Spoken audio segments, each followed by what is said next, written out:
pagsisihan ninyo at talikdan ang inyong mga kasalanan. Kapag tayo ay mayroong mga nagawang kasalanan, ilapit na po kaagad natin sa kumpisalan. Huwag po tayo maghihintay ng mga kumpisalang bayan. Opo, totoo po na sabi nga po ng inang simbahan, once a year, pwede po tayong magkumpisal. Pero kung tayo mayroong mga mabigat na mga kasalanan, ilapit po agad natin sa ating Panginoong Diyos sa kumpisalan upang manumbalik ang ugnayan nating nasira sa ating Panginoong Diyos.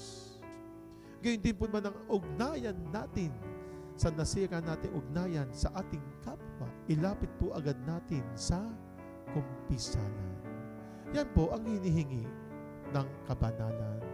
Ang tayo'y magsisi, magtika sa ating mga nagawang pagkakamali.